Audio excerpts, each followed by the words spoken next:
जय Hind all of you. हम आप करंट अफेयर की क्लास स्टार्ट होने जा रही है और करंट अफेयर में हम आप आज कुछ इम्पोर्टेंट टॉपिक्स जो है वो कवर किया जाएगा और एग्जाम से रिलेटेड कंटेंट होंगे जो कि हम आप कवर करेंगे। तो करंट अफेयर में सबसे पहले तो हम आप ये देख लेते हैं कि ध्यान दीजिएगा। चलिए,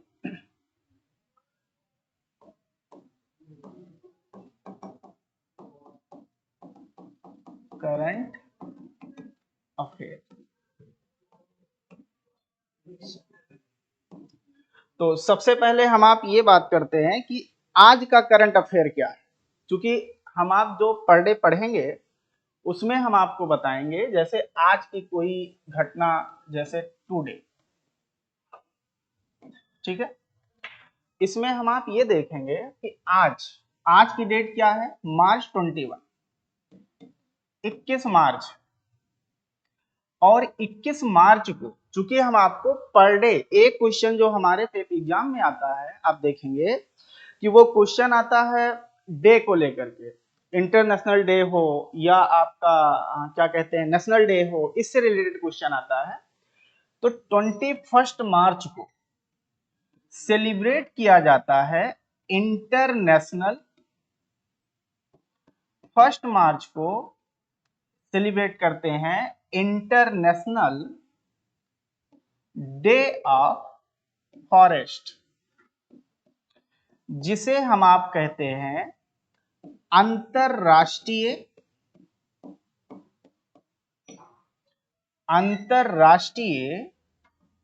वन दिवस।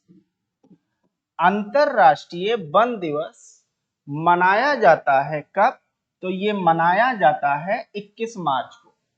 याद रखना है, ध्यान में रखिए, 21 मार्च को सेलिब्रेट करते हैं इंटरनेशनल डे ऑफ फॉरेस्ट, अंतरराष्ट्रीय वन दिवस।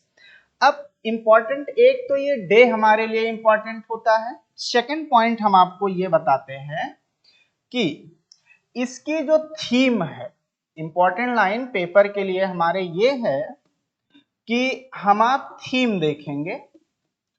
तो जो थीम है वो थीम है आपका फॉरेस्ट, जो कि बहुत इंपॉर्टेंट थीम्स है पेपर के लिए, forest and food.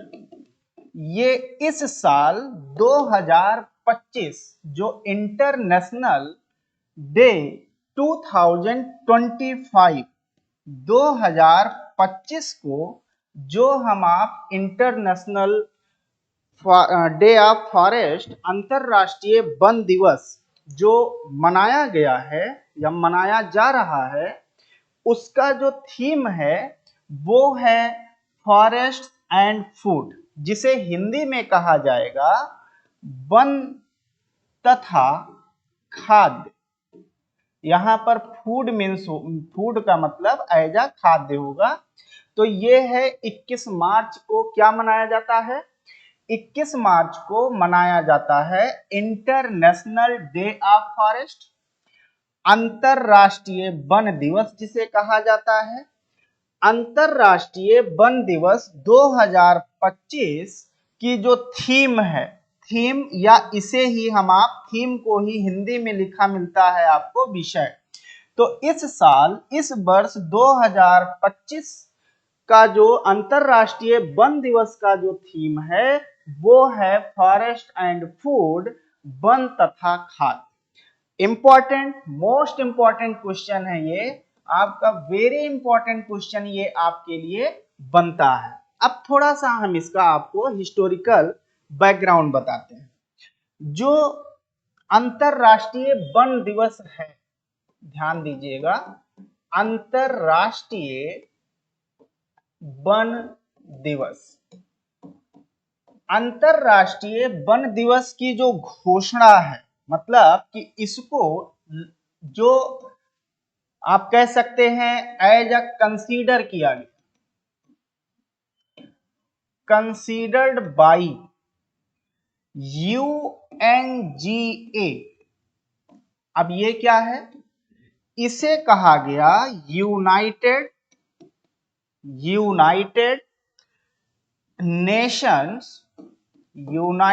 Nations general assembly, मतलब कि संयुक्त राष्ट्र महासभा। क्या कहते हैं? संयुक्त राष्ट्र महासभा के द्वारा 21 मार्च को अंतरराष्ट्रीय वन दिवस के रूप में घोषित किया गया, इसे कंसीडर किया गया। और इसको कंसीडर या इसको घोषित किया गया था 2012 में। तो ध्यान में रखना है कि 2012 में यूनाइटेड नेशन जनरल असेंबली के द्वारा 21 मार्च को 21 मार्च को इंटरनेशनल डे ऑफ फॉरेस्ट, अंतरराष्ट्रीय वन दिवस के रूप में घोषित किया गया। नेक्स्ट क्वेश्चन, थीम इसका हमने आपको बताया। तो थीम क्या है? तो इसका इस वर्ष 2025 का थीम है या विषय है, वो विषय हमने आपको बताया फॉरेस्ट एंड फूड, वन तथा खाद्य। तो ये तो था आज का जो है जो डे मनाया जाता है, जो दिन जो है मतलब सेलिब्रेट किए जाते हैं, उसके विषय में है। हम आपको करंट अफेयर में जिस दिन भी हमारी आपकी क्लास होती रहेगी, उस दिन हम आपको क्या उस दिन कौन सा दिवस मनाया जाता है, कौन सा डे सेलिब्रेट किया जाता है, वो हम आपको बताते चलेंगे। अब इसका इंपॉर्टेंट क्या है? इसका अगर हम आप इंपॉर्टेंट की बात करें, एक लाइन में हम आपको इंपॉर्टेंट बताएंगे कि इसका इंपॉर्टेंट क्या है। इंपॉर्टेंस, महत्व क्या है, ये घोषणा क्यों की गई? तो इसका महत्व केवल इतना है कि इसे मनाने का कारण ये है कि कंजर्वेशन ऑफ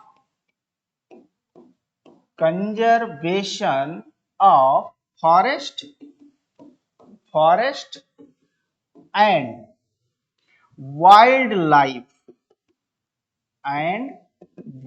लाइफ, और इसमें दोनों फ्लोरा भी आएगा, मतलब कि पौधे भी आएंगे, पेड़ आएंगे, प्लांट आएंगे, और फौना भी आएगा।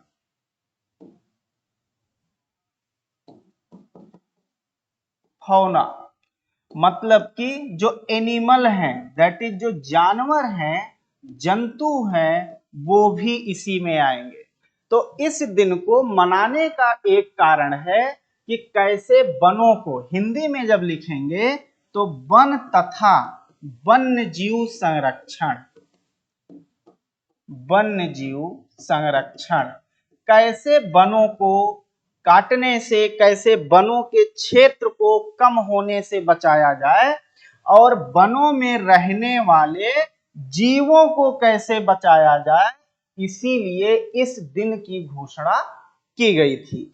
तो 21 मार्च को कौन सा दिन मनाते हैं? 21 मार्च को मनाते हैं, सेलिब्रेट करते हैं इंटरनेशनल डे ऑफ फॉरेस्ट। 2025 का जो इंटरनेशनल डे ऑफ फॉरेस्ट जो था, मतलब कि जो अंतरराष्ट्रीय वन दिवस था, उसका जो थीम था वो था फॉरेस्ट एंड फूड। दूसरा, इसे कब घोषित किया गया अंतरराष्ट्रीय वन दिवस? 21 मार्च को। तो घोषित किया गया था 2012 में। उस समय यूनाइटेड नेशन जनरल असेंबली, संयुक्त राष्ट्र संघ की जो मतलब संयुक्त राष्ट्र महासभा द्वारा इसे घोषित किया गया। इसको घोषित करने का एक कारण था कि कैसे वनों को बचाया जाए और कैसे वनों में रहने वाले जीवों को बचाया जाए, इसलिए 21 मार्च को घोषित किया गया था। चलिए, ये तो बात हुई आज के दिन की। तो आज के दिन का इंपॉर्टेंस यही है कि आज के दिन मनाया जाता है वन दिवस। चलिए आगे बढ़ेंगे। अब हम आपको कुछ कंटेंट हम लोग देखेंगे जो इंपॉर्टेंट होगा। इसमें हम आपको जो बताएंगे जो कि पेपर के लिए इंपॉर्टेंट होगा वो है digital transformation award 2025। Digital transformation award 2025 जिसे कहा जाता है डिजिटल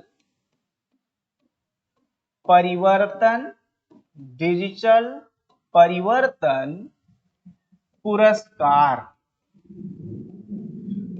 2025। ये इंपॉर्टेंट टॉपिक है और यहां से हमारे और पेपर में आप देखेंगे हर वर्ष इस तरीके का क्वेश्चन पूछा जाता है और ये बहुत ही इंपॉर्टेंट टॉपिक है। तो आइए हम आप ध्यान से समझते हैं कि ये है क्या। सबसे पहले तो ये जो पुरस्कार है, ये जो अवार्ड है, अवार्ड मतलब ये पुरस्कार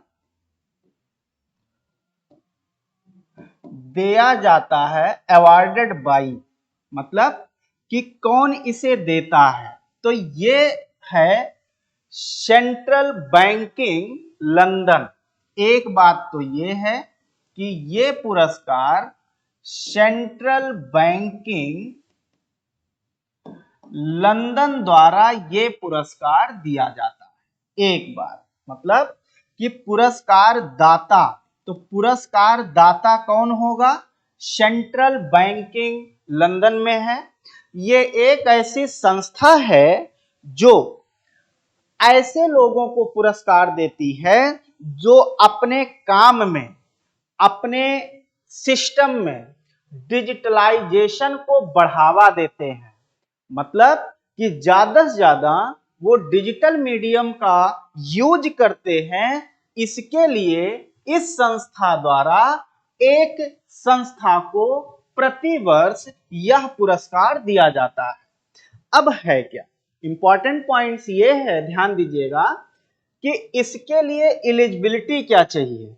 मतलब कि अगर ये पुरस्कार किसी को दिया जा रहा है तो इस पुरस्कार को पाने वाला कौन हो सकता है, ये पुरस्कार किसे मिलता है। तो आ जाइए हम लोग नेक्स्ट पॉइंट ये देखेंगे कि इसके लिए एलिजिबिलिटी क्या होती है।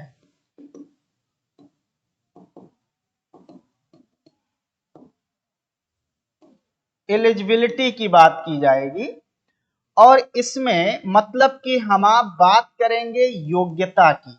समझिएगा, हम आप बात करेंगे योग्यता की कि इस पुरस्कार को कौन पाएगा, योग्यता क्या होनी चाहिए।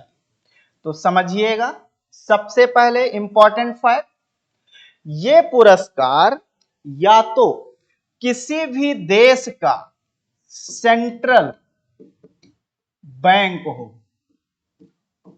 सेंट्रल बैंक मतलब ये हुआ कि उस देश का वह बैंक जो उस देश के मॉनेटरी पॉलिसी या मॉनेटरी मैकेनिज्म को रेगुलेट करता हो या उसे कंट्रोल करता हो, मतलब रेगुलेशन करता हो और कंट्रोल करता हो। ऐसे इंस्टीट्यूट या ऐसे बैंक को उस देश का सेंट्रल बैंक कहा जाता है। जैसे अगर हम आपको बताएं, जैसे इसमें आपका भारत का आरबीआई आ जाएगा, क्योंकि भारत में मॉनेटरी पॉलिसी, मॉनेटरी मैकेनिज्म को रेगुलेट और कंट्रोल करने का काम आरबीआई करता है। जैसे अमेरिका में फेडरल बैंक है, ध्यान दीजिएगा, अमेरिका में फेडरल बैंक है।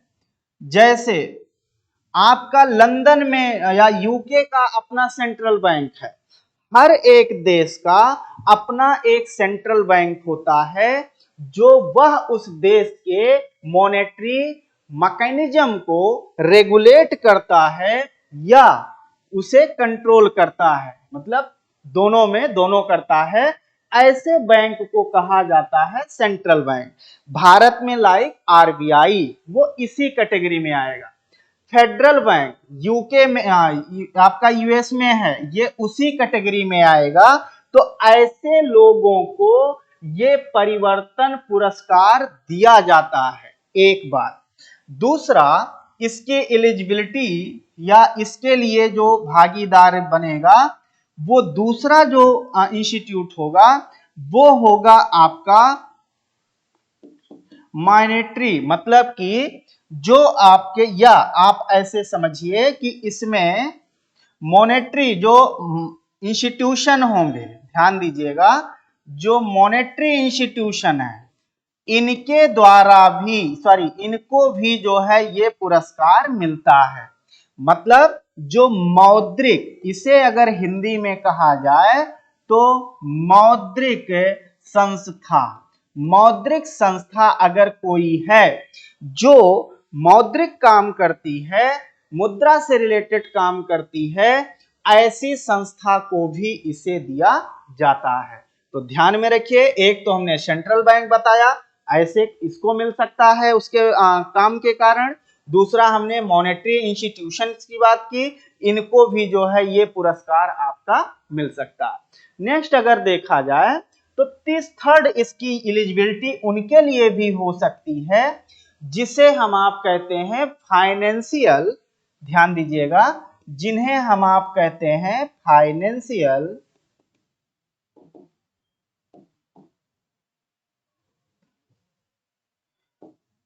इसमें ध्यान दें हम लोग, फाइनेंशियल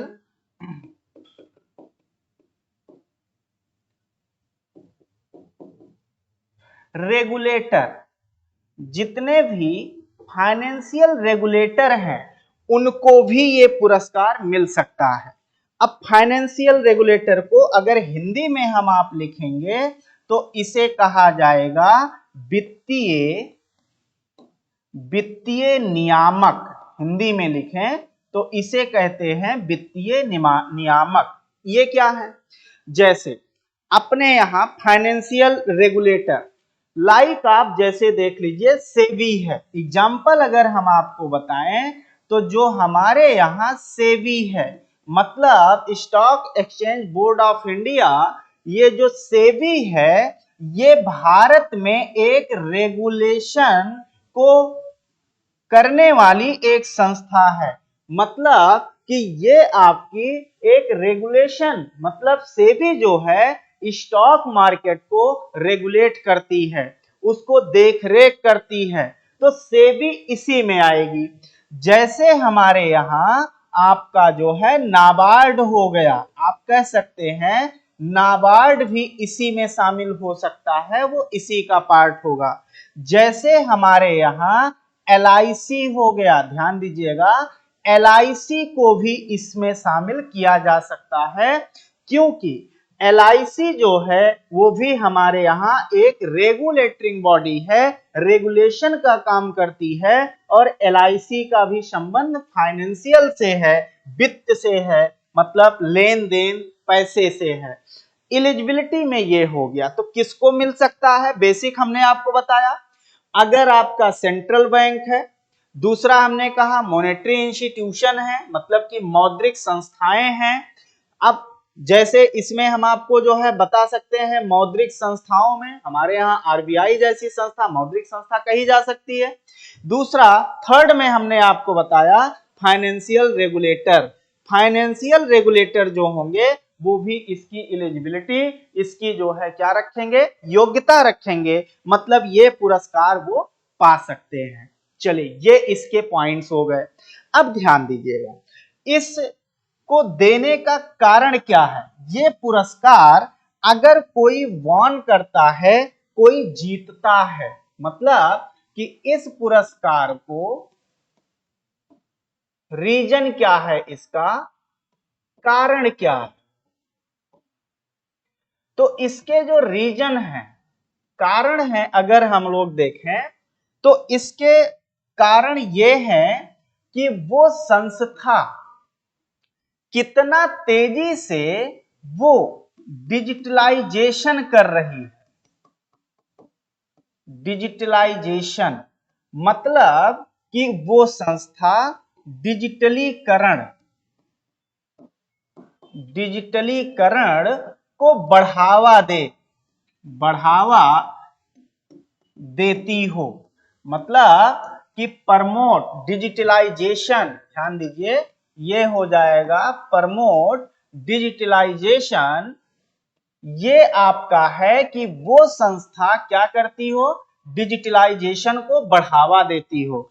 अब डिजिटलाइजेशन में ये सीधा सीधा हो जाएगा कि वो बहुत सारे काम पेपरलेस करती हो। ध्यान दीजिएगा कैसा करती हो, तो पेपरलेस करना चाहिए, मतलब कि वो कागज पे ना हो। जब बहुत सारी चीजें, दैट इज आप इसको कह सकते हैं कि सारी चीजें ऑनलाइन कर दी जाए, पेपर और पेन की जरूरत ना पड़े, ऐसी ही संस्था को जो है वो दिया जाता है।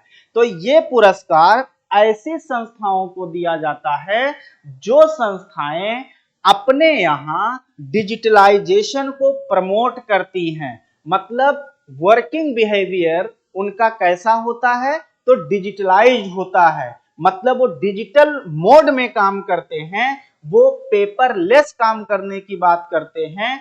ऐसी संस्थाओं को ये जो है आपका दिया जाता है। तो इतना पॉइंट हम आप समझे हैं। सबसे पहले हमने इस पुरस्कार के बारे में बताया कि ये पुरस्कार कौन देता है, तो ये पुरस्कार देता है सेंट्रल बैंकिंग लंदन द्वारा ये दिया जाता है।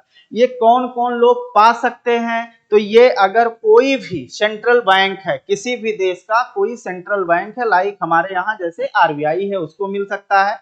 मॉनेटरी अगर कोई भी बॉडी है तो उसको मिल सकता है। हमारे या कोई जो है आपकी फाइनेंशियल रेगुलेटर है तो उसको मिल सकता है। फाइनेंशियल रेगुलेटर हम बता दिया आपको, सेबी जैसा वो फाइनेंशियल रेगुलेटर माना जाएगा, आपका एलआईसी फाइनेंशियल रेगुलेटर माना जाएगा। इनको ये पुरस्कार जो है वो दिया जाता है। अब ध्यान दीजिए, अभी जो 2025 का पुरस्कार दिया गया है, समझना है कि जो अभी हमने आपको बताया है कि जो डिजिटल ट्रांसफॉर्मेशन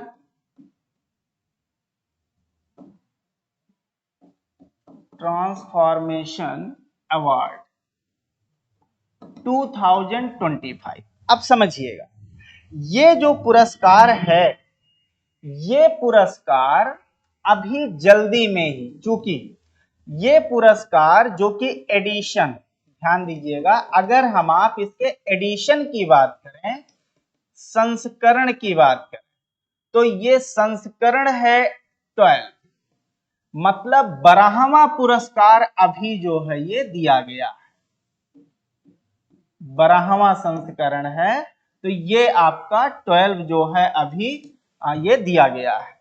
अब ये दिया किसे गया है, तो ध्यान दीजिए, ये जो आपका डीटीए है, मतलब कि डिजिटल परिवर्तन पुरस्कार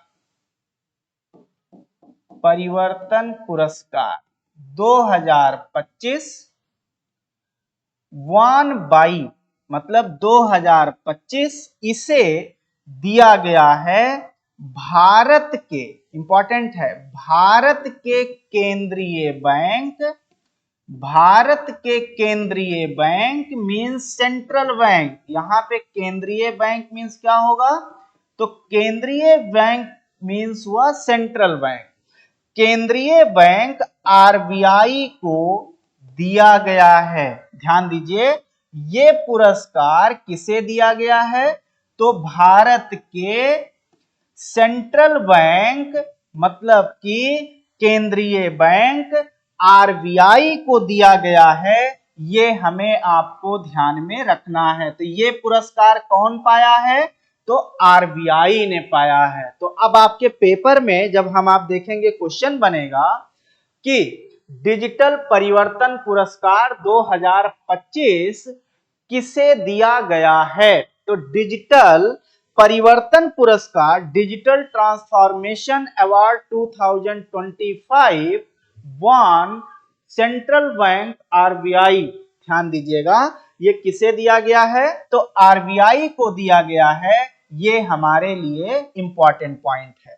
अब समझिएगा, हम लोग नेक्स्ट पॉइंट देखें कि ये आरबीआई को दिया क्यों गया है। ध्यान दीजिएगा, आरबीआई को पुरस्कार क्यों दिया गया है, क्यों? तो इंपॉर्टेंट पॉइंट है। इंपॉर्टेंट पॉइंट ये है, ध्यान दीजिएगा, कि आरबीआई ने दो चीजें, डिजिटल इनिशिएटिव लिया था। आरबीआई ने डिजिटल इनिशिएटिव लिया था। डिजिटल इनिशिएटिव मतलब डिजिटल पहल। डिजिटल इनिशिएटिव लिया था दो। एक क्या किया था, आरबीआई ने, इंपॉर्टेंट है, आरबीआई ने जनवरी 1 या जनवरी मान लीजिए, जनवरी 2023 को, जनवरी 2023 को शुरू किया था सारथी। इंपॉर्टेंट है, सारथी, हिंदी में भी ऐसे लिखेंगे, सारथी पहल। ये आरबीआई ने जो है शुरू किया था, मतलब सारथी इनिशिएटिव स्टार्ट किया था। सारथी इनिशिएटिव स्टार्ट बाय आरबीआई जनवरी 2023। 2023 को जनवरी में आरबीआई ने सारथी पहल शुरू किया था, और इस पहल का काम ये था कि जो आरबीआई है, आरबीआई में जो इंटरनल मतलब आंतरिक इंटरनल मैकेनिज्म है, इंटरनल मैकेनिज्म है, आंतरिक जो आपका जो है प्रक्रिया है, उसे डिजिटल किया गया, उसे डिजिटल किया गया। और डिजिटल ये किया गया कि जो वर्कर हैं, एम्प्लॉई हैं, उन एम्प्लॉई को, वर्कर को, मतलब कि जो वहां काम करने वाले कर्मचारी हैं, उन कर्मचारियों को डिजिटल मोड में काम करने के लिए जो है इस सारथी नाम के पहल को स्टार्ट किया गया। यह एक पोर्टल है, आप ये कह सकते हैं कि यह एक पोर्टल है, और इसी पोर्टल पर जो आरबीआई के कर्मचारी हैं, आरबीआई के जो एम्प्लॉई हैं, वो सारे एम्प्लॉई क्या काम करेंगे, वो अपना जो वर्किंग स्टाइल है उसे डिजिटल मोड में लेकर आएंगे। जैसे हम आपको बताएं कि अब आरबीआई के अंदर जो एम्प्लॉई हैं, मान लिया उनको कोई फाइल किसी को भेजनी है, कोई फाइल किसी को देनी है, तो एक तो ये होता था कि आप पेपर और पेन के बेसिस पे वो काम करते थे।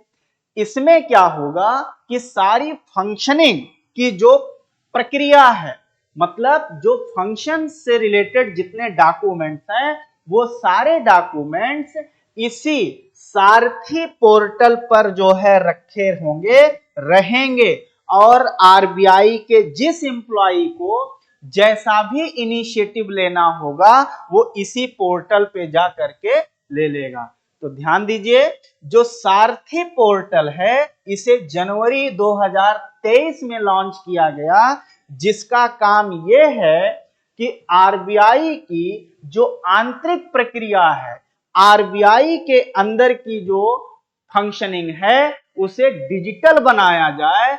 एम्प्लॉय जो काम कर रहे हैं वो डिजिटल मोड में काम करें, मतलब उनको सारी चीजें इजीली इसी पोर्टल पे जो है वो मिल जाए। तो ध्यान दीजिएगा, सारथी पोर्टल स्टार्ट किया गया था आरबीआई की आंतरिक प्रक्रिया के लिए। इंपॉर्टेंट लाइन है, मतलब जो आपके जो आरबीआई के कर्मचारी हैं वो आपस में जो काम करेंगे, वर्किंग स्टाइल जो उनकी होगी वो कैसी होगी, डिजिटल होगी। और डिजिटल करने के लिए कौन सा इनिशिएटिव लिया गया?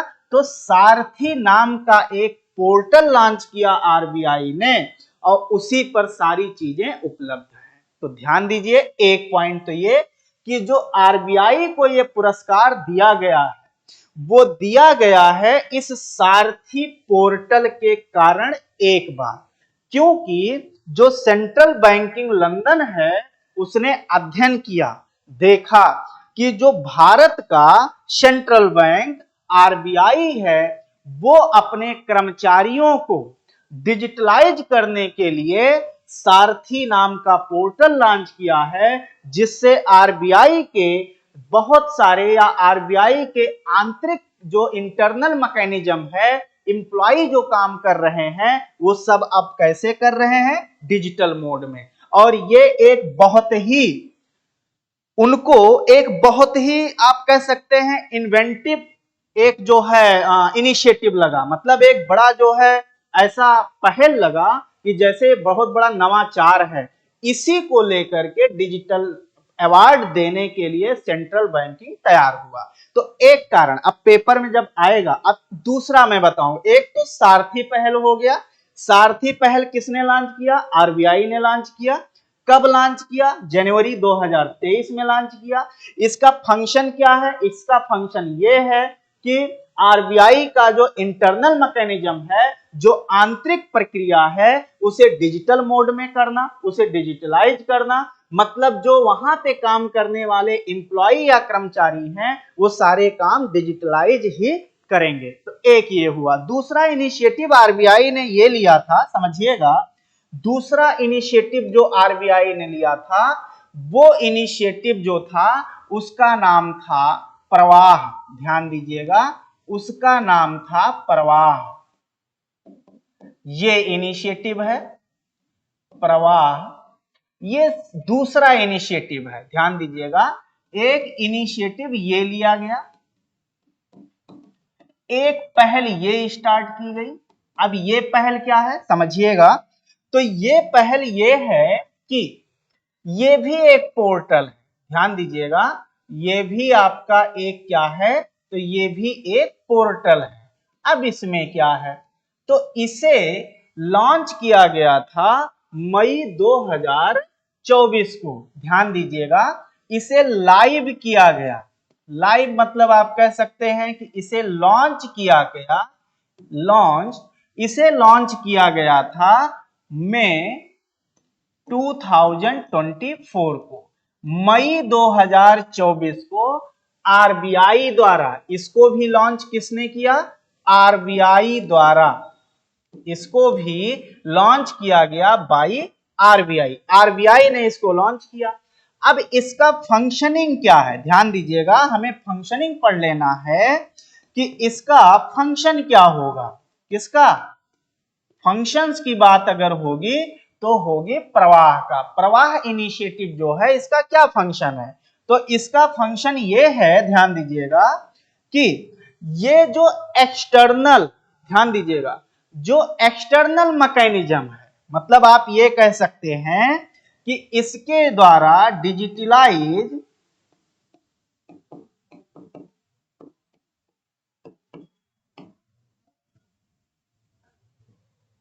digitalize the external mechanism। अब यहां पे क्या कहेंगे? डिजिटलाइज किया गया। डिजिटलाइज किसको किया गया? एक्सटर्नल मैकेनिज्म को। अब आंतरिक बाह्य प्रक्रिया को या क्रिया को डिजिटल बनाया जाएगा। अब इसका मतलब क्या है? इसका मतलब यह है कि जो बाहरी लोग हैं, मतलब आप कह सकते हैं कस्टमर। याद रखिएगा, ये बात जब होगी तो बात हो रहा है कस्टमर का, मतलब ग्राहकों के लिए जो आपका पोर्टल लॉन्च किया गया उसका नाम रखा गया प्रवाह। ध्यान दीजिए, आरबीआई के अंदर जब डिजिटलाइजेशन को बढ़ावा दिया गया तो वो सारथी पोर्टल यूज किया गया। जो बाहरी कस्टमर हैं, अब बाहरी कस्टमर क्या होंगे मैं आपको अभी बता रहा हूं। जो बाहर का मैकेनिज्म है आरबीआई और एक्सटर्नल जो इंडिविजुअल हैं उनके बीच में जब फंक्शनिंग होती है, उसको डिजिटलाइज करने के लिए जो इनिशिएटिव लिया था आरबीआई ने, उस इनिशिएटिव का नाम है प्रवाह। और प्रवाह भी एक पोर्टल है। इस पोर्टल पे, ये जो प्रवाह पोर्टल है, यह ऐसा पोर्टल है जो आरबीआई और उसके साथ जो जुड़े हुए कस्टमर हैं। जब हम कस्टमर बोलेंगे तो कस्टमर, आरबीआई का कस्टमर कौन होगा समझिएगा। अगर हम आप आरबीआई के कस्टमर की बात करेंगे, आरबीआई के ग्राहक की बात करें, याद रखिए मैं बैंक के ग्राहक की बात नहीं कर रहा हूं, हम बात कर रहे हैं कहां के कस्टमर की, तो हम आप बात कर रहे हैं आरबीआई के कस्टमर की। तो आरबीआई के कस्टमर कौन होंगे? एक तो आपके बैंक्स होंगे, जितने भी बैंक हैं वो आपके बैंक होंगे।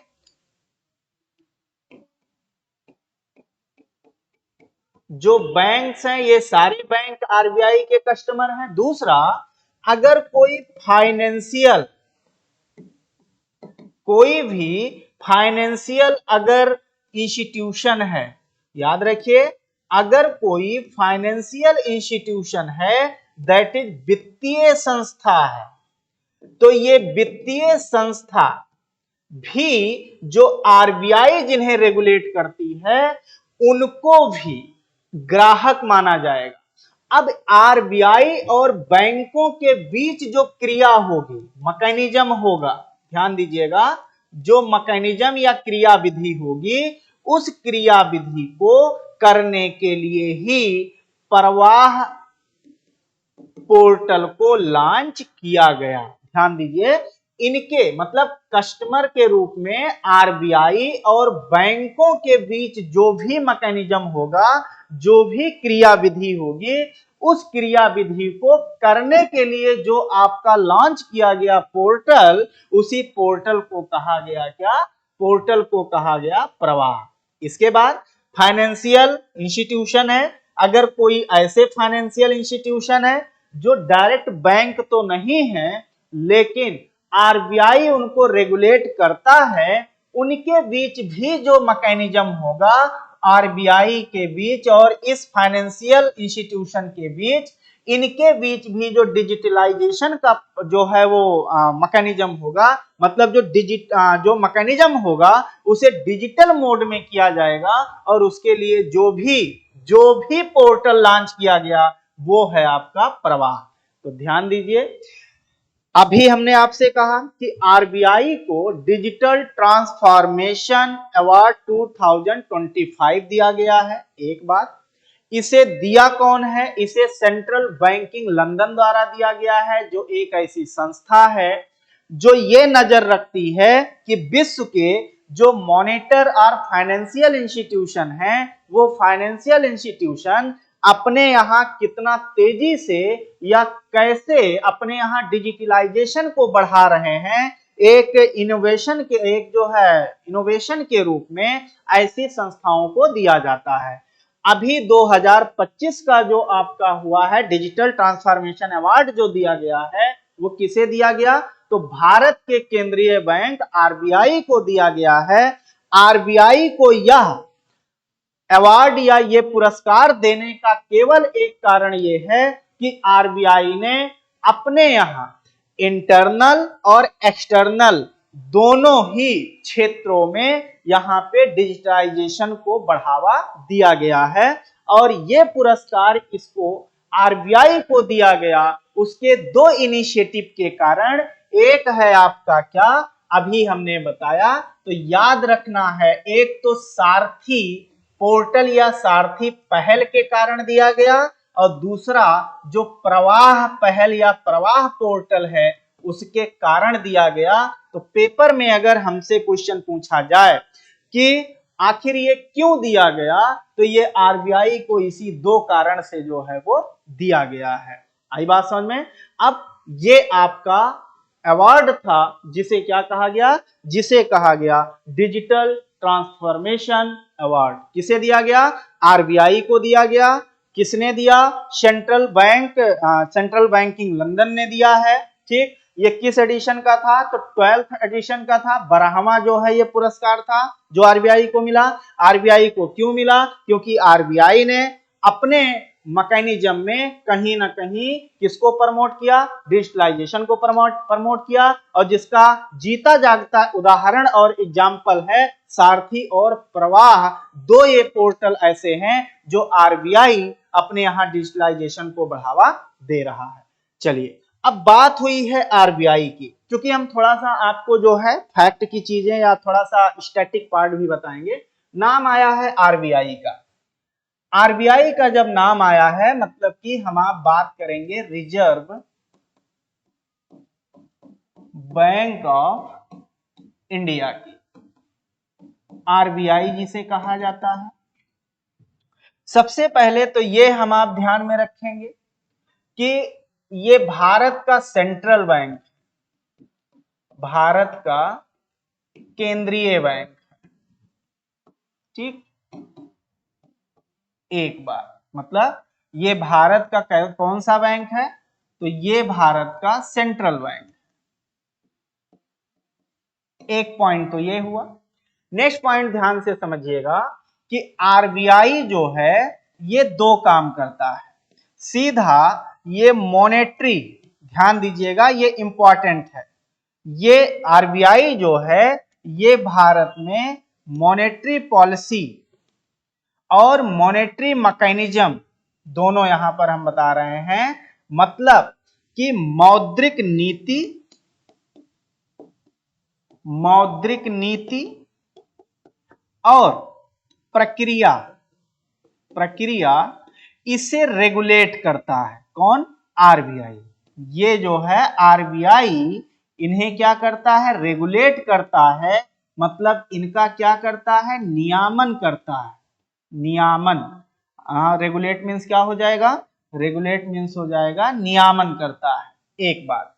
दूसरा पॉइंट ये है कि आरबीआई का किसी भी तरह से सरकार का जो अपना मैकेनिज्म है उस मैकेनिज्म से कोई लेना देना नहीं है। मतलब इसका फिस्कल पॉलिसी से कोई संबंध नहीं है। आरबीआई क्या करता है कि आरबीआई ये आपका जो है कहीं ना कहीं इन्फ्लेशन, ये जो है इन्फ्लेशन को यही मेजर करता है। एक बात, ये जो आपके बैंक हैं, जितने भी अदर बैंक हैं, चाहे वो शेड्यूल्ड बैंक हो, चाहे नॉन शेड्यूल्ड, चाहे फॉरेनर, बैंकों का रेगुलेशन करता है। कौन करता है? तो आरबीआई इनका जो है रेगुलेशन करता है। अब हम आप बात करेंगे कि इसका इस्टेब्लिशमेंट कब हुआ और कैसे हुआ। ध्यान दीजिएगा, हम आप स्थापना देखेंगे।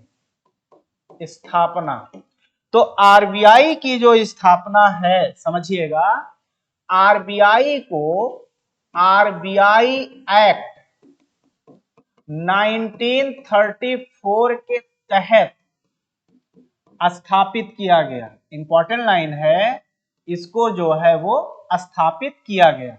एक पॉइंट ये हुआ।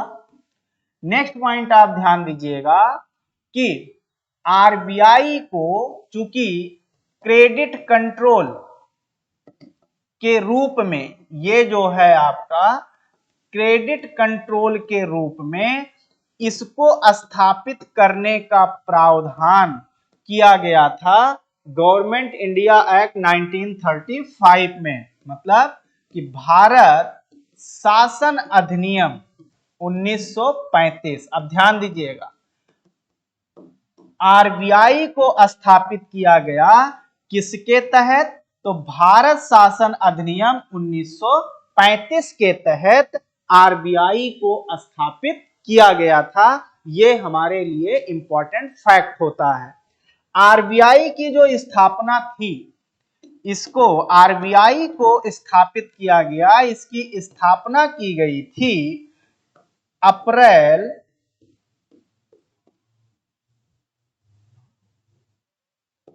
1937 1937 तक आते आते आरबीआई की स्थापना हो चुकी थी। वैसे देखा जाए 1935 माना जाएगा, 1935 में इसको बनाया गया।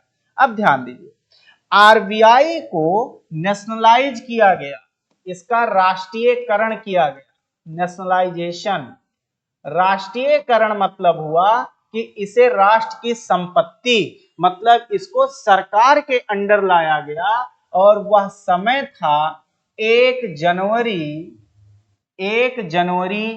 1949। ध्यान दीजिएगा, इसको जो है नेशनलाइज कब किया गया? तो नेशनलाइज किया गया था जनवरी 1949 को। तो ध्यान में रखिए, आरबीआई का जो है गठन कब हुआ? 1935 में हुआ। 1935 में हुआ।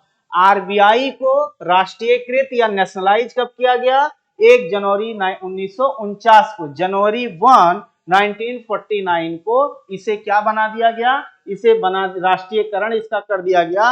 मतलब राष्ट्र मतलब एक आप कह सकते हैं कि इसे सरकार का एक अपना जो है वो बॉडी बना दिया गया। दूसरा एक पॉइंट और बता देते हैं कि इसे आरबीआई को स्थापित किया गया था। उस समय एक कमेटी बनी थी, एक समिति बनी थी, इंपॉर्टेंट है। उस समिति का नाम था हिल्टन यंग। ध्यान दीजिएगा, उस समिति का नाम था हिल्टन यंग। और हिल्टन यंग के रिकमेंडेशन पर आरबीआई को स्थापित किया गया था। तो ये था आपका जो डिजिटल जो है आपका ट्रांसफॉर्मेशन अवार्ड 2025 किसको दिया गया? आरबीआई को दिया गया। और ये किसने दिया? तो सेंट्रल बैंकिंग आपका जो है लंदन ने दिया। आरबीआई को क्यों दिया गया? क्योंकि डिजिटलाइजेशन को जो है प्रमोट करने के लिए, जिसका जीता जागता एग्जाम्पल क्या था? सारथी ऐप या सारथी पोर्टल, और आपका दूसरा जो है प्रवाह पोर्टल। चलिए हम लोग नेक्स्ट टॉपिक पर आएंगे। और नेक्स्ट टॉपिक आपका जो कि बहुत इंपॉर्टेंट है, ये आपका टॉपिक जो होगा ये रिलेटेड है आपका as a science and techs से, जो कि पेपर के लिए काफी इंपॉर्टेंस रखता है। और पेपर में यहां से जो है क्वेश्चन आपका पूछा गया है। चलिए ध्यान देते हैं हम लोग। अब इसमें हम आपको ये बताएंगे जो कि काफी इंपॉर्टेंस ये जो है क्वेश्चन सॉरी टॉपिक जो है रखेगा, वो है आपका अश्वनी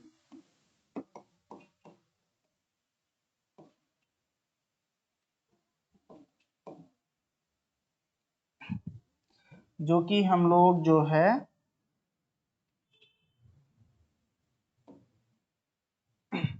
नेक्स्ट टॉपिक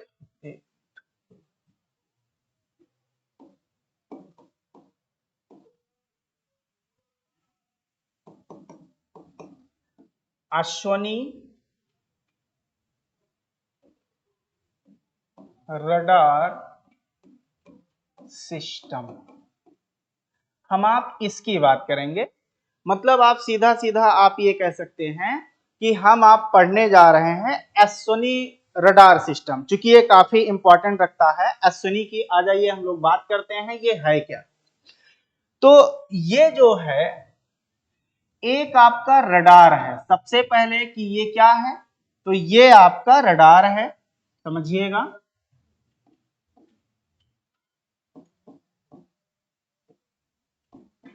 ये रडार है।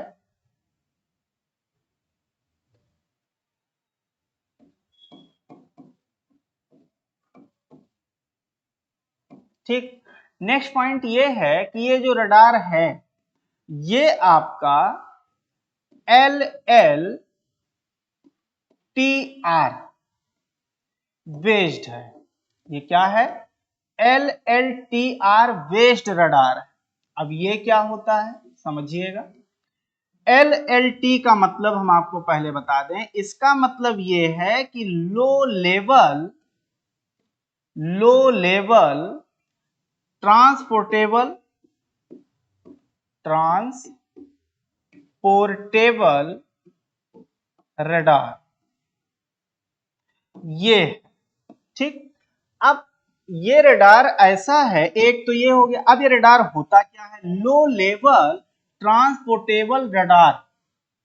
इस रडार का मतलब क्या है? ये कौन सी टेक्निक है? तो हम आपको बताते हैं, ध्यान से समझिएगा। LLTR ऐसी टेक्निक होती है जिसमें यह देखा जाता है कि ये बना होता है सॉलिड मेड बाई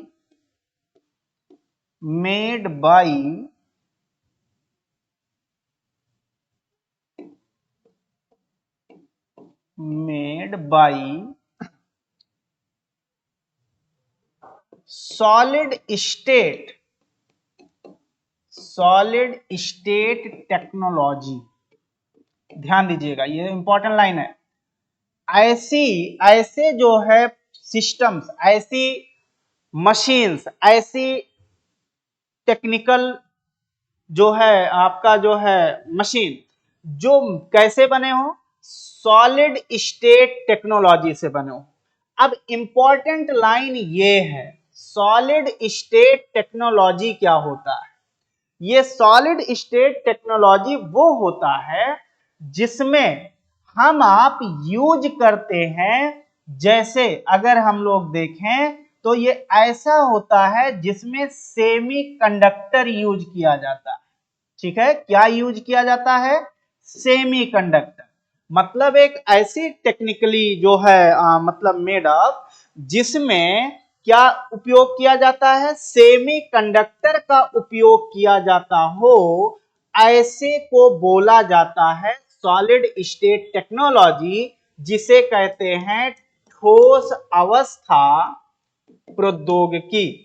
मतलब जो ये रडार है, ये कैसे बेस पर है? तो ठोस अवस्था प्रौद्योगिकी पर है, जिसमें चिप के रूप में, ध्यान दीजिएगा, जो हम लोग सेमीकंडक्टर यूज हुआ है, और ये सेमीकंडक्टर किस रूप में यूज होगा? तो ये चिप के रूप में यूज होगा। ऐसे ही सिस्टम को कहा जाता है लो लेवल ट्रांसपोर्टेबल रडार। ध्यान दीजिएगा, मतलब इसमें क्या यूज किया जा रहा है? इसमें चिप यूज किया जा रहा है, जो कि सेमीकंडक्टर से बने होते हैं। और सेमीकंडक्टर में लाइक हम आप पढ़ते हैं, जैसे सिलिकॉन हो गया, जर्मेनियम हो गया, इनका उपयोग किया जाता है। इसको कहते हैं LLTR बेस्ड रडार, मतलब लो लेवल ट्रांसपोर्टेबल रडार कहा जाता है। लो लेवल ट्रांसपोर्टेबल रडार वो होते हैं जो सॉलिड स्टेट टेक्नोलॉजी से बनते हैं। सॉलिड स्टेट टेक्नोलॉजी वो टेक्नोलॉजी होती है जिसमें एज अ चिप के रूप में सेमीकंडक्टर यूज किया जाता है। ऐसे को कहा जाता है LLTR। आई बात समझ में? इतनी चीजें आप समझ गए होंगे। अब नेक्स्ट पॉइंट हम आपको इसके फीचर ये बताएंगे कि ये जो अश्विनी है, अश्विनी रडार, ये अश्विनी रडार का फीचर ये है। और एक पॉइंट हम आपको बताएं कि ये सरफेस बेस्ड ऑन, ऐसे आप लिख सकते हैं, बेस्ड ऑन सरफेस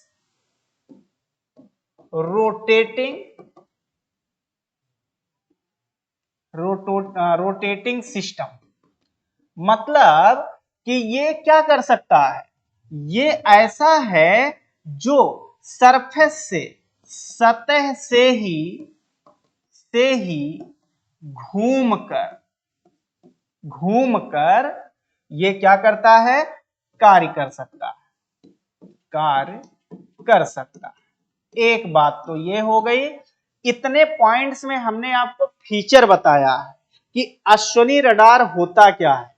ठीक, एक बात ये हुआ। अब इसका फंक्शन क्या है? इंपॉर्टेंट लाइन ये समझिएगा कि इसका कार्य क्या होगा।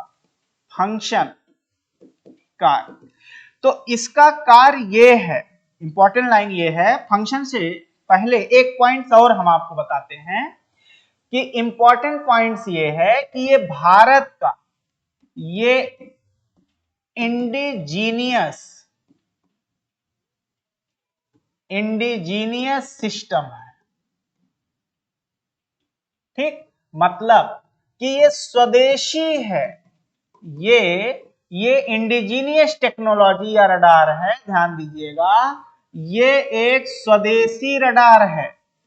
इसको बनाने में हमने किसी विदेशी कंपनी या किसी विदेशी सरकार का सहारा नहीं लिया है। ये भारत की जो टेक्नोलॉजी से रिलेटेड जो इंस्टीट्यूशंस हैं उन्होंने बनाया है। तो एक इंपॉर्टेंट लाइन तो यही है कि ये कैसा है, ये स्वदेशी है, फुल्ली ये आपका क्या है, ये इंडिजीनियस है, इसमें किसी तरीके से विदेशी इंटरफेयर नहीं है, ये आपका स्वदेशी है। अब एक पॉइंट्स और हम आपको फंक्शन से पहले ही बताते हैं जो कि आपके लिए इंपॉर्टेंट होगा, ध्यान दीजिएगा।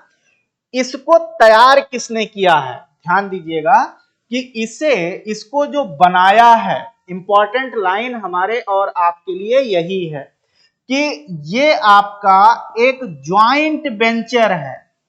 इंपॉर्टेंट लाइन ये है, ये ज्वाइंट वेंचर है, मतलब आप कह सकते हैं कि ये संयुक्त उद्यम है, मतलब संयुक्त रूप से इसे बनाया गया है और दो लोगों ने इसको मिलकर के बनाया है। एक तो इसे बनाने में डीआरडीओ का जो है वो रोल है, ध्यान दीजिएगा, इसमें किसका रोल है, तो डीआरडीओ का रोल है, एक तो डीआरडीओ और दूसरा बेल। इंपॉर्टेंट, अश्वनी को किसने बनाया है, तो दो लोगों ने, एक तो डीआरडीओ और BEL, that is Bharat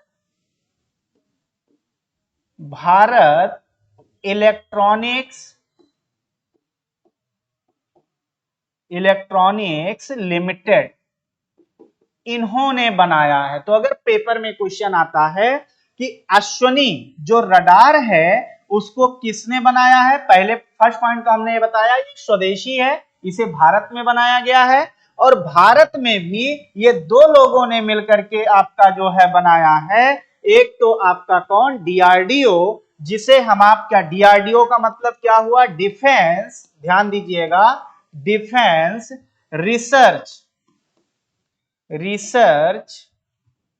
and developed organisation, मतलब जिसे हम आप कहते हैं रक्षा अनुसंधान तथा विकास संगठन। किसने बनाया है, तो इसे बनाया है, ध्यान दीजिएगा, इसे बनाया है रक्षा अनुसंधान तथा विकास संगठन, ध्यान दीजिएगा, इसके द्वारा इसको बनाया गया है। तो जो आपका अश्वनी रडार है उसको भारत में बनाया गया, बनाने में दो संस्थाएं, एक तो डीआरडीओ और दूसरा बेल, जिसे हम आप भारत इलेक्ट्रॉनिक्स लिमिटेड कहते हैं, ये मिल करके जो है बनाए हैं।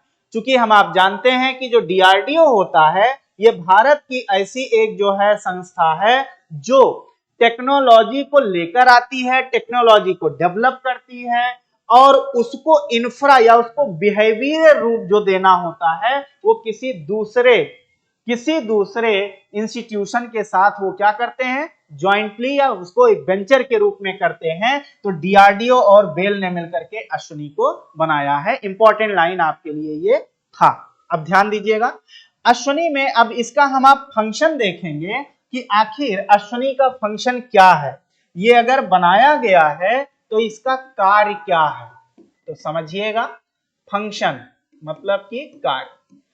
पहली बात, नंबर एक, तो ये हवा में, इंपॉर्टेंट लाइन यही है कि ये हवा में किसी भी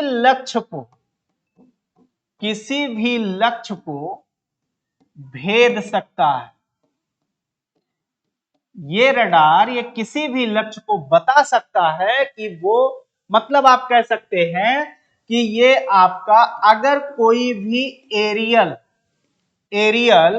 आपका जो है आप कह सकते हैं, अभी एरियल में क्या होगा, मतलब वायु से रिलेटेड, चाहे वो आपका कोई भी एयरक्राफ्ट हो, समझ रहे हैं, एयरक्राफ्ट हो मतलब कोई भी विमान हो, ठीक, ये छोटा, चाहे वो बहुत ही छोटा हो या बहुत ही बड़ा हो, उनको ये क्या करता है कि उनको ये तुरंत जो है आपका ट्रैक कर लेता है। याद रखिए, ये ऐसा रडार है जो कोई भी एयरक्राफ्ट हो, कोई भी विमान हो, चाहे बहुत ही छोटा हो चाहे बड़ा हो, वो उनको क्या करता है, ट्रैक कर लेता है, तुरंत ये रडार पकड़ लेता है। ये हमारे लिए इंपॉर्टेंट पॉइंट। नेक्स्ट पॉइंट हम आपको ये बता दें, अगर कोई भी छोटे से छोटा आपका अनमैन्ड, अगर कोई भी जो है आपका एयरक्राफ्ट हो, ध्यान दीजिएगा, अगर अनमैन्ड मतलब मानव रहित, यह भी इंपॉर्टेंट पॉइंट है, मानव रहित अगर कोई एयरक्राफ्ट है, मानव रहित, चाहे वो आपका कोई नजदीक से उड़ने वाला, यह भी ध्यान दीजिएगा, अगर कोई बहुत नियरेस्ट हो, नियरेस्ट अगर कोई भी आपका एयरक्राफ्ट है, लाइक आप हेलीकॉप्टर ले लीजिए, हेलीकॉप्टर, ये भी इसको ट्रैक कर लेगा। मतलब इसकी नजर से कोई भी एयरक्राफ्ट आपका बचता नहीं है, चाहे वो बड़े से बड़ा एयरक्राफ्ट हो, चाहे छोटे से छोटा एयरक्राफ्ट हो, चाहे वो बहुत कम ऊंचाई पर जो है आपका उड़ रहा हो एयरक्राफ्ट, चाहे वो अनमैन्ड हो, मतलब उसमें कोई व्यक्ति विशेष ना हो, फिर भी उसको ये ट्रैक कर लेता है। इतना ताकतवर है हमारा क्या, हमारा अश्वनी रडार। तो ध्यान में रखना है, ये हमने आपको फंक्शन बताया। पहली बात तो ये हवा में किसी भी लक्ष्य को भेद सकता है, मतलब किसी भी लक्ष्य को क्या कर सकता है, ट्रैक कर सकता है। दूसरा हमने आपसे कहा कि ये हवा में कोई भी आपका एयरक्राफ्ट हो, चाहे छोटा हो चाहे बड़ा हो, उनको जो है ये ट्रैक कर लेता है। अनमैन्ड अगर हो, मतलब उसमें मानव ना हो, जैसे हम लोग देखते हैं ना कि बहुत सारे आर्टिफिशियल इंटेलिजेंस पे अगर कोई लॉन्च करता है जिसमें मनुष्य तो नहीं है लेकिन उसको उड़ा दिया गया। अब फॉर एग्जांपल हम आपको अनमैन्ड वाले में ये बता सकते हैं कि जैसे क्या होता है, अगर आप ध्यान दें तो इंपॉर्टेंट फैक्ट के रूप में हम लोग ड्रोन, ध्यान दीजिएगा, इसका एग्जाम्पल अगर मैं आपको दूं तो ड्रोन जो होता है, ड्रोन कैसा है, तो ड्रोन अनमैन्ड है, दैट इज उसमें मनुष्य तो होता नहीं है, वो दूर से उड़ाया जाता है, उसका एक कंट्रोल सिस्टम होता है।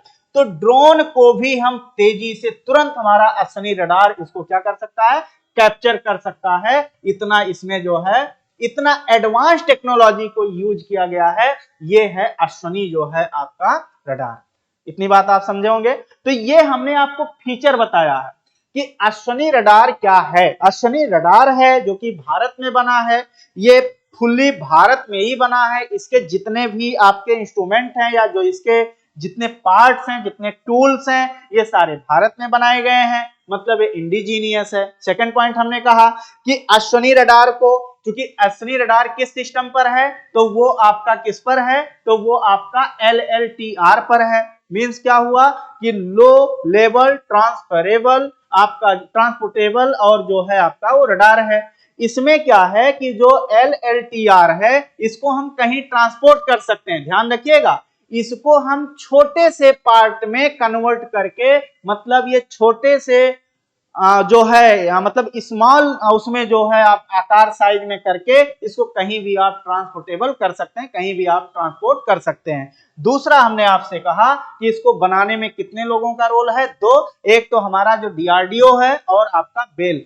इन दो लोगों ने मिल करके इसको जो है वो बनाया है। फंक्शन में हमने आपके सामने इतने पॉइंट्स आपको बता दिया है। इससे बाहर इस टॉपिक से रिलेटेड आपसे कुछ भी पूछे जाने की संभावना नहीं है। जहां तक आप देखेंगे यही सारे पॉइंट्स आपसे पूछे जाते हैं।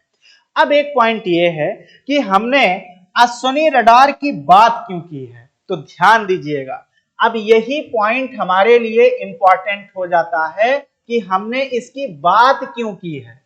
तो अभी रिसेंट में, ध्यान दीजिएगा, इंपॉर्टेंट पॉइंट, अभी रिसेंट में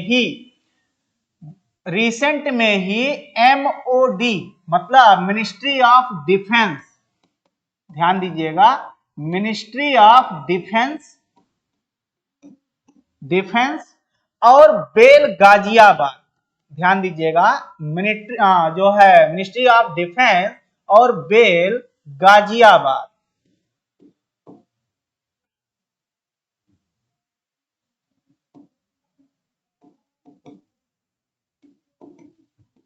इनके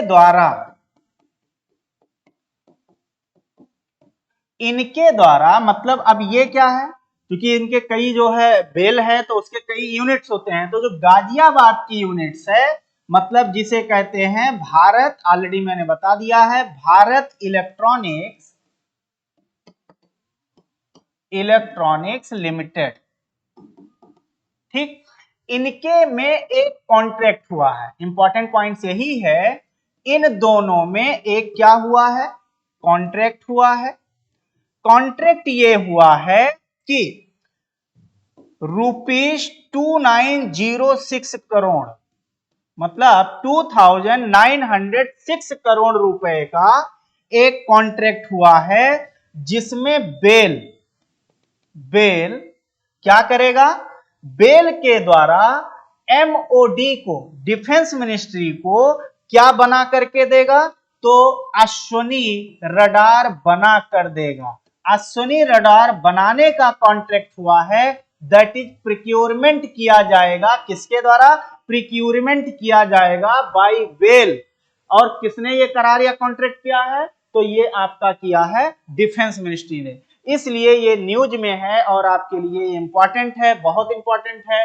तो जो अभी रिसेंटली इंपॉर्टेंट है, ध्यान में रखिएगा, क्वेश्चन बनेगा कि अभी जल्द हाल में ही रक्षा मंत्रालय ने किसके साथ यह करार किया है कि अश्विनी रडार को बनाया जाए। मतलब अश्विनी रडार बनाने के लिए डिफेंस मिनिस्ट्री ने किसके साथ करार किया है, तो आंसर होगा बेल गाजियाबाद के साथ किया है, मतलब भारत इलेक्ट्रॉनिक लिमिटेड के साथ किया है।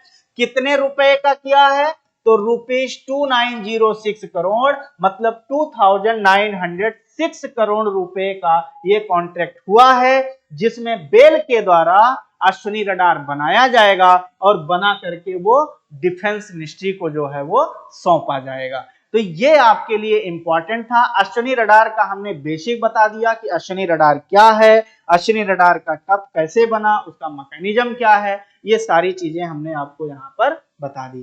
तो इतनी चीजें आप बहुत आसानी से समझ गए होंगे कि अश्विनी रडार जो है वो कब बना, कैसे बना और उसका अभी क्यों इसकी चर्चा हुई, ये हमने आपको पॉइंट जो है वो सारे बता दिए हैं। चलिए अब हम लोग ये देखेंगे, क्योंकि अब एक थोड़ा सा फैक्ट हम आपको यहाँ पर बता देते हैं।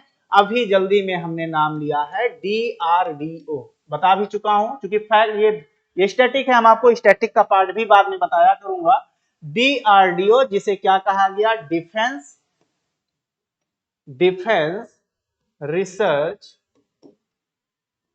Research and developed organisation,